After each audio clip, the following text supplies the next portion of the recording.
one guy, Frederick Thomas, to talk about a novel he read written by a Fox News reporter where the government is poisoned with ricin. And boom, they admit that the government gave him the bomb, everything else. So, listen, I've been at DVD signings, at films I've shown. I've been at book signings, at book people here in Austin. I've been at events.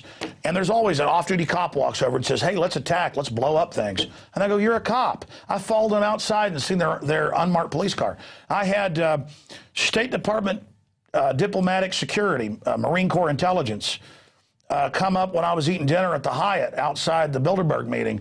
It was a few miles away, and say, let's attack the State Department. And I said, you're giant 45-year-old, 250-pound, muscle-bound assassins. You're obviously cops with high and tight haircuts.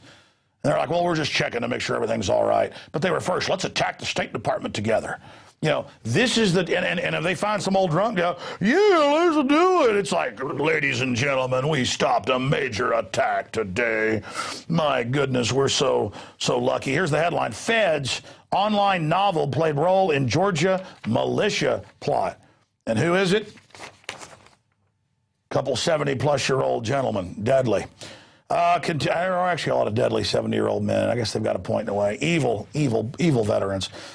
Continuing, sheriff has come out who's in Arizona, Sheriff Paul Babu, and he has said that Fast and Furious is a bigger scandal than Watergate, and Attorney General Eric Holder got caught again testifying he knew nothing about it, even when he gave press conferences 2 years ago admitting they were running this. So he's been caught, as we've shown in past transmissions here, and others have been caught in absolute, total, and complete 110% perjury.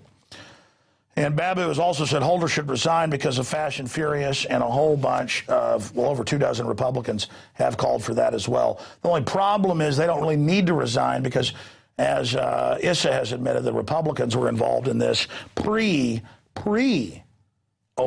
This has never stopped.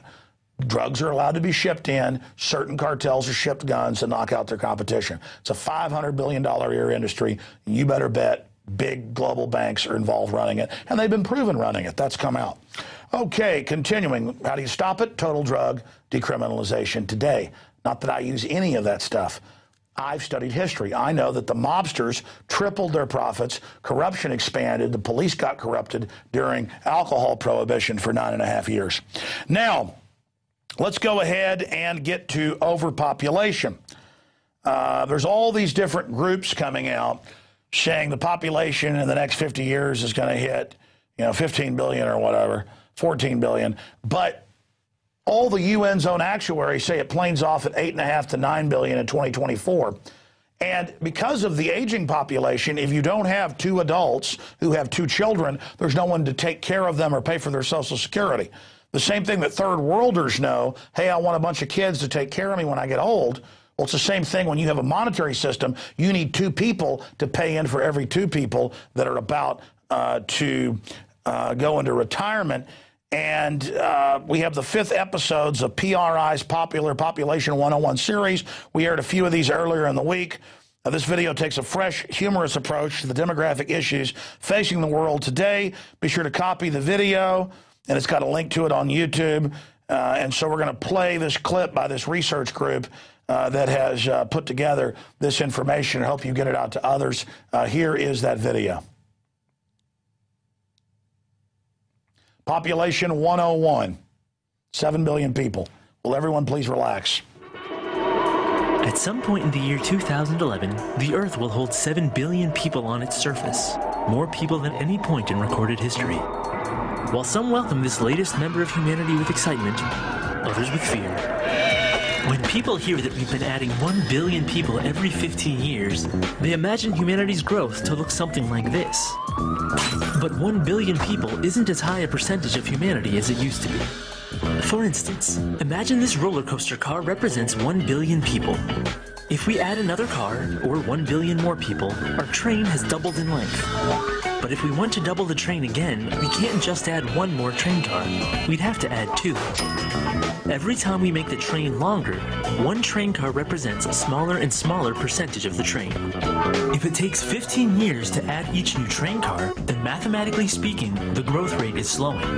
In order for the growth rate to stay constant, the train would have to keep doubling every 15 years, instead of just adding one car. Human population growth is the same way. In 1804, the world's population hit 1 billion.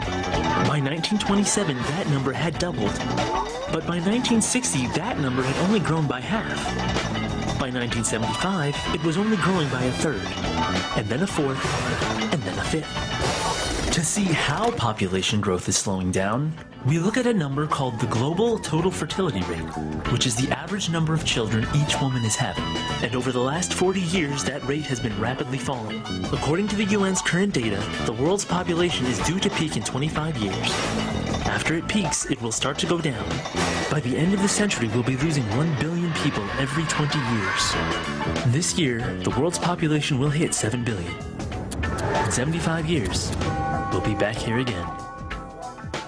Think about it. All right, so that's the Population Research Institute, and their information is 100% dead on. The UN even has these numbers. So the truth is, once you get a big population, they have a bunch of kids. Most of it's third worlds, they're having a bunch of kids. But now that's all slowed down, so the increase is slowing down. And then it actually turns into a nightmare 50 years from now as population starts actually going down. It's going to be basically like the U.S. worldwide or Japan, where there's just giant cities of old people and nobody to help them or take care of them. Of course, I guess they'll have robots or something, but it planes out at 8.5 billion. And then it starts going into decline. Instead, the globalists are cutting off all of our resources in the name of supposedly fixing things, and it does nothing but cause all sorts of social unrest, which they then use to take even more of our rights. This is eugenics. The elite want 90% of the population reduced conservatively. You know, some reports were 80%, now it's over 90%. That's what the universities are putting out. Can you imagine 500 million people on the planet?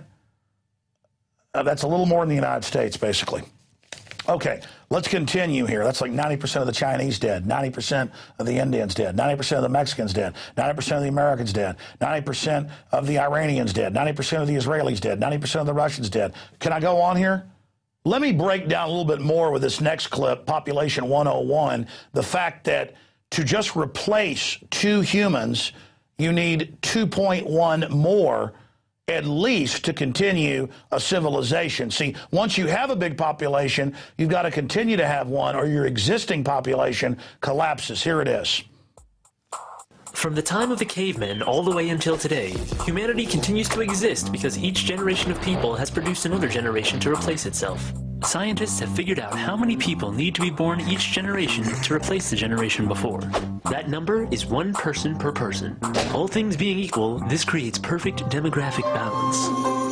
Since women are the only ones who can have children, replacing every person on Earth means each woman needs to have 2 children, one to replace her, and the other to replace the man, who cannot have children. The total fertility rate is the average number of children each woman in a society is having. This number shows us if a society is growing or shrinking. In developed countries, the replacement rate birth rate is 2.1 children per woman. This will keep the population stable, but even that is assuming that every woman has children and that there are no wars, famines, or disease. In the real world, disasters happen all the time, and sadly not all children reach adulthood, especially in poor countries. This pushes their replacement rate up to 3.3 children per woman. Since not every woman wants to have children, in order to keep the population stable, some women need to have more than 2.1 children to balance the birth rate with the women who are only having 1 or no children at all. Maintaining this balance is of the utmost importance. If society does not at least replace itself every generation, human numbers begin to fall exponentially. Economic and social problems appear as elderly people retiring begin to outnumber young people entering the workplace.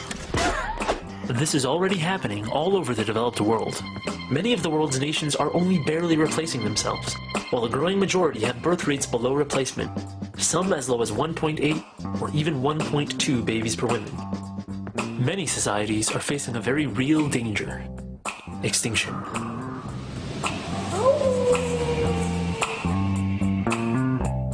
You see, that's what's amazing about Planned Parenthood and all this. It's being enforced in the West that's dying. And by the West, I mean industrialized countries, Japan, United States, you name it.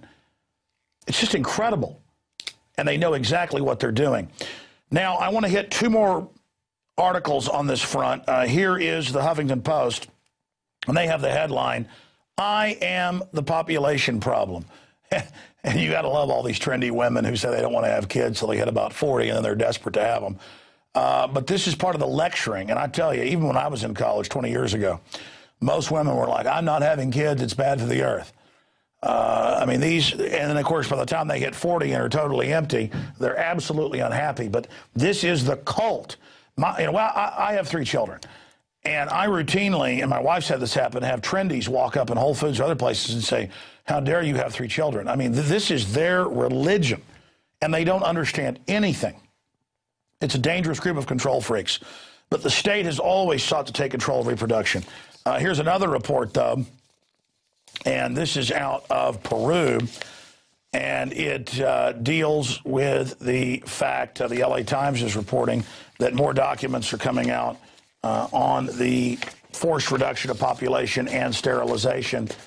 And they've done this through vaccines as well.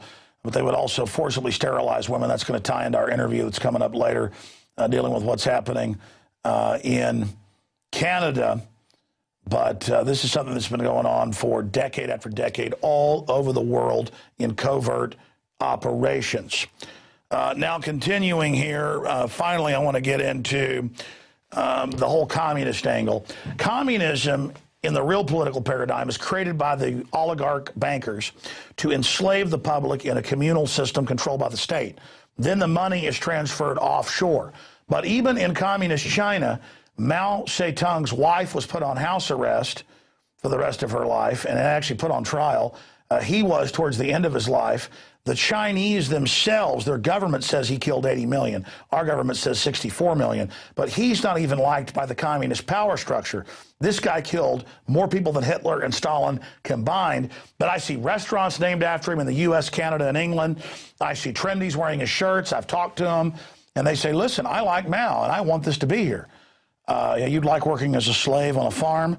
But at one Occupy event in Philly, a fellow got an interview with a person dressed up as Mao, and they're really serious. They believe Mao is going to bring them liberation. This just shows how this free market system has made this country so wealthy and so powerful that in a way it's produced people totally disconnected from reality. Here's a short clip of that. Carrying the Chinese flag? Sorry, love you. Because I'm a Maoist. Why are you a Maoist? Like, why does this organization, this Occupy Wall Street, appeal to you? It appeals to me because I got screwed over by the capitalist system myself. I lost my job last year because I wanted to transition from male to female with my gender identity. But how did the capitalist system make you lose your job? Can't watch this. You have a boss that does... Homosexuality in China is illegal today. They kill you for it. They'll put you in prison for pornography, just a playboy. I mean, this idiot doesn't know this. And they have no idea that, I mean, go to China and try dressing up like Mao and telling folks about your gender thing. I mean, I personally could care less. The point is, this is a system where you're allowed to do that. They would take you and harvest your organs in 5 minutes flat. Pornography is illegal, and it's punishable for distributing it by death. In fact, we always do this live on air. Guys, Google Chinese sentenced to death for pornography. I'm talking about regular porn. Regular porn, if you're distributing it, and this person wants to get up here and say, I like Mao. Let me tell you, Mao is really going to let you dress up like a woman. I mean, and again, these people want you to get upset by their sex stuff. But personally, stop trying to take my property, my guns, go off to, whatever. But see, the issue is you're not, are you? No, there it is. Pornography is now punishable by death in China. Chicago Tribune. That's from 20 years ago, or 20 years ago. My God, time's flying. I mean, I'm sorry you people don't live in the real world. I do. God, I wish I could talk to that person. It's like, holy mackerel. You know what? You're not a woman. You don't have a womb. You can't have kids. Go out and get a woman. Find out, even if you don't like women, it's great to have children. It's great to have a family. It's how we're designed.